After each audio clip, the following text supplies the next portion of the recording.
Philippine President Ferdinand Marcos Jr. rejecting accusations made by his sister. Senator Imee Marcos saying chronic drug use has left the leader, her brother, unable to eradicate corruption and to manage ongoing protests that are putting pressure on an embattled administration.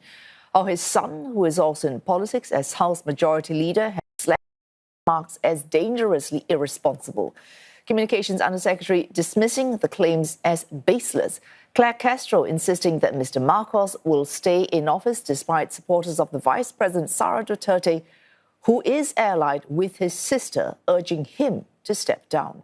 Mr. Marcos grappling with fallout from ongoing investigations in widespread corruption, with two cabinet ministers resigning after their departments were implicated. The Education Undersecretary has also resigned. Mr. Marcos has since appointed new finance and executive secretaries.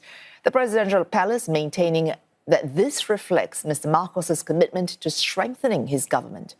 All this as protesters ended days of rallies in the capital led by the influential sect that's Iglesia ni Cristo. The INC had demanded accountability and transparent investigations into what they have called ghost projects. This is projects in which vast sums were invested for construction that either did not exist or were eventually substandard.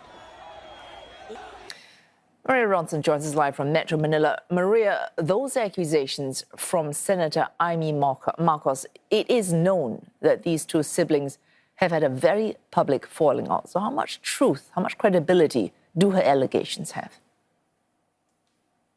Well, amidst all that, let me say that this political drama unfolded at the end of a two-day rally organized by the religious sect, the Iglesia ni Cristo, demanding accountability and transparency in the flood corruption scandal. In a speech to 500,000-strong crowd, Senator Imee Marcos lobbed serious allegations against her younger brother, the Philippine President Ferdinand Marcos Jr. and his family. She alleged that the president was a drug user, was a drug addict, and continues to be one to this day. She also claimed his wife and children were dabbling in drugs too, and said this has affected his health and ability to govern on issues including the corruption scandal. The speech sent shockwaves across the country and put social media on overdrive. The presidential office was quick to call these allegations baseless and a recycled issue that has long been disproven. Communications Undersecretary Claire Castro has said these allegations could be a means of distracting attention as the doors were closing in on some of Senator Imee Marcos's allies, as the committee tasked to punish the guilty in this scandal has said arrests will be made before the Christmas holiday sets in. The president's son, Representative Sandro Marcos, assailed his aunt for sacrificing family for her alleged political ambitions. The president's sister has broken ranks with the Marcoses and is now close allies with the Vice President Sara Duterte, whom his brother is at odds with.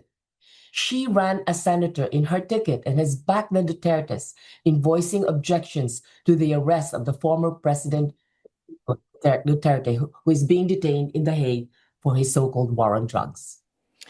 So, Maria, the Philippine people looking at this very public feuding of the first family, also looking now at reshuffles in cabinet, more recently resignations from key cabinet ministers. How are they viewing what they must consider relative chaos in the administration?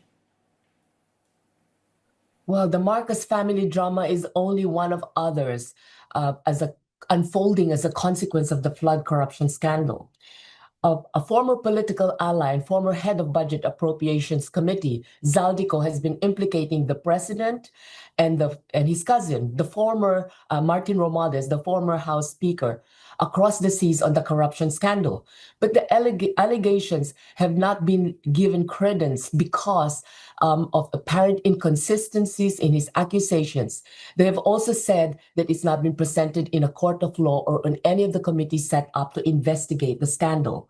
But that may soon change as the Office of the Ombudsman filed graft and corruption charges against the former lawmaker Zaldico and several officials of the Department of Public Works and Highways over alleged irregularities in the flood control projects. This is the first case the government filed with regard to the flood control projects in this anti-graft court. Under pressure might be the best way to describe the Marcos administration at the moment.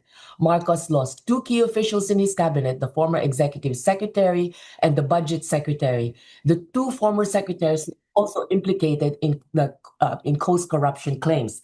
So with all these headline-grabbing headlines, we're hoping that nobody will lose sight of the fact that hundreds died, thousands suffered, and most are coming from low-income groups, and millions of pesos in property and livelihood were lost because of these ill-conceived projects. Thanks. Maria Ronson then joining us live from Metro Manila.